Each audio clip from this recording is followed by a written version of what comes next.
Hi, I'm Pat. I'm uh, I'm a guy on the internet. I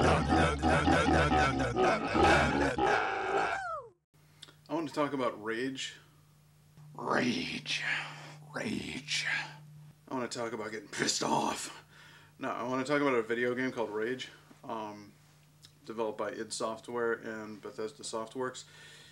A lot of people would probably draw the immediate comparison between Fallout and Rage, and reasonably so. There are some obvious comparisons between this game and the Fallout series because they're both first-person shooters and they're both set in a post-apocalyptic wasteland. But really, I mean, that's just a genre. That's like saying, oh, they're both horror movies.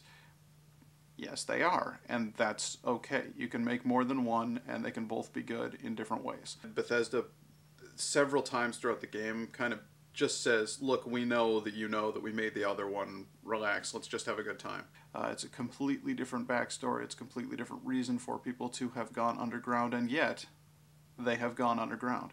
Isn't that strange?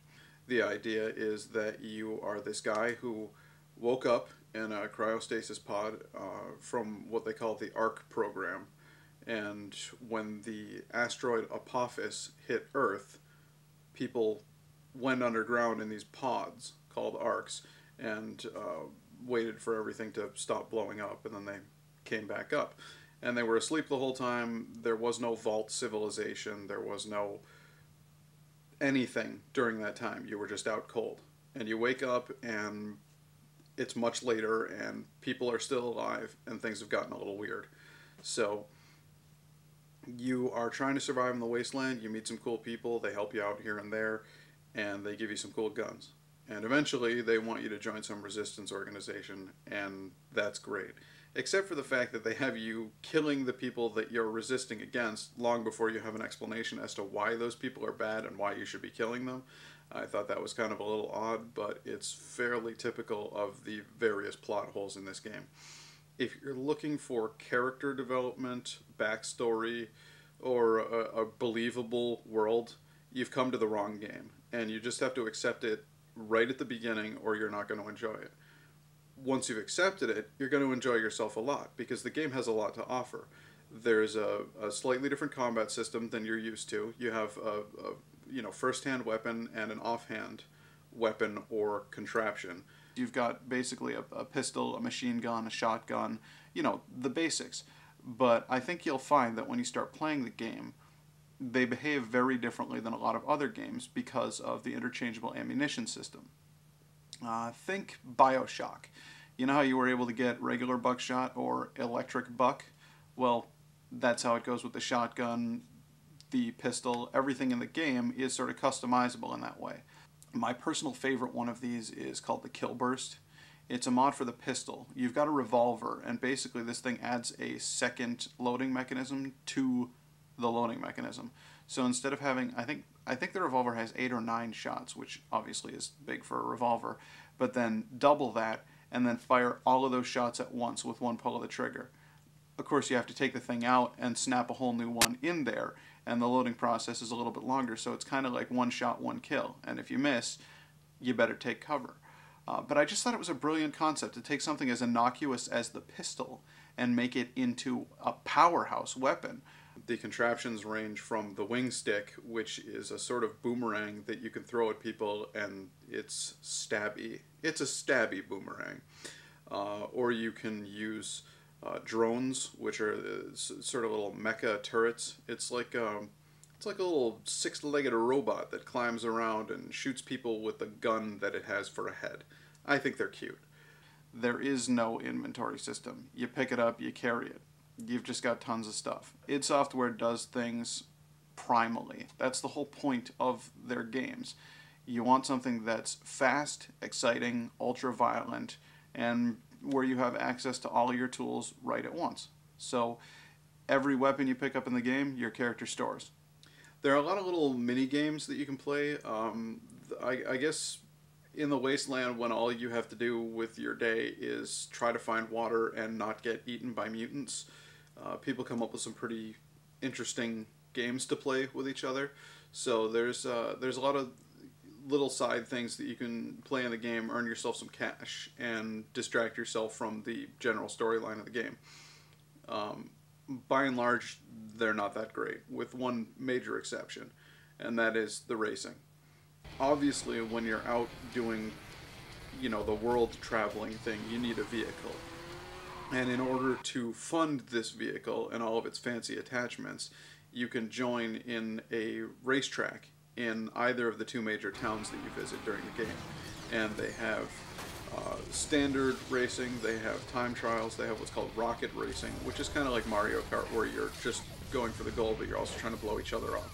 And there's just a lot of fun to be had there. I completed every single gold medal, and I got the little trophy for the Rage Cup, so it was fun. From an artistic standpoint, the game is absolutely gorgeous.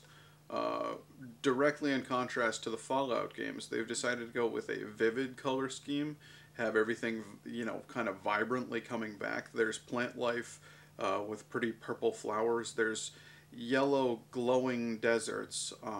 There's just a lot more color than I expected in a post-apocalyptic video game. The characters' clothing and everything is really kind of inspired by the steampunk thing, and I thought that was really cool. There's a lot of guys with, like, you know, an extra little thing that pops over their eye every once in a while when they're talking to you. It's just like, did you really mean that, son? You know, that kind of thing. And so, artistically speaking, I think that Rage is really a pretty game. Flying dirigibles and bridges that are lifted by balloons or turbines, big robot cars, and just a lot of really cool looking stuff. Scenery all over the place. Whenever you go into a bandit's hideout, they've done unique graffiti on their walls. Each gang of bandits has their own style of graffiti that they like to tag with. So you could literally just wander around the game looking at the art if you wanted to. And it is really visually pleasing. I don't know if pleasing is the word I was looking for there. That sounds a little racy. But seriously, it's a gorgeous game. Okay, I'm not sure about this, but the mutants in Rage may actually be a reference to the movie Chud, Cannibalistic Humanoid Underground Dweller. They look vaguely human, vaguely reptilian. They've got glowing eyes, and they specifically live in the sewers unless they come out to eat people. I mean, it's Chud, right? Chud. In the end, Rage delivers everything it promised. It's an id Software title, it's a classic shoot 'em up, and there's lots of gore, explosions, monsters, and cool guns. So I really couldn't have asked anything more from this game, but I did. Because of Bethesda's involvement, because even at the beginning of the game it felt like they had gone to some length to develop a backstory, and then they give you only the slightest hints at what really happened and where the world is really going. There's this sort of sense that there's a big three-dimensional world out there, but you're looking at it through a two-dimensional lens or something. It just feels like there's something missing. And so as far as storyline, character development, and plot goes, I think you'll find that Rage is a little bit lacking. Otherwise, as far as action and excitement and cool cars go, I don't think you're going to find anything quite as good as Rage for a while now. I'd give it a solid 7.5 out of 10. And that's not just because I like you.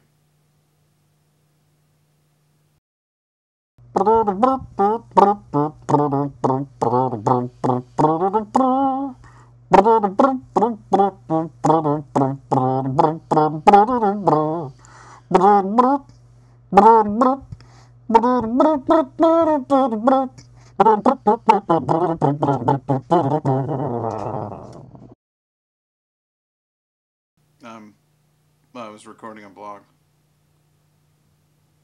No, not really. Just, well, talking about video games and stuff. What are you wearing?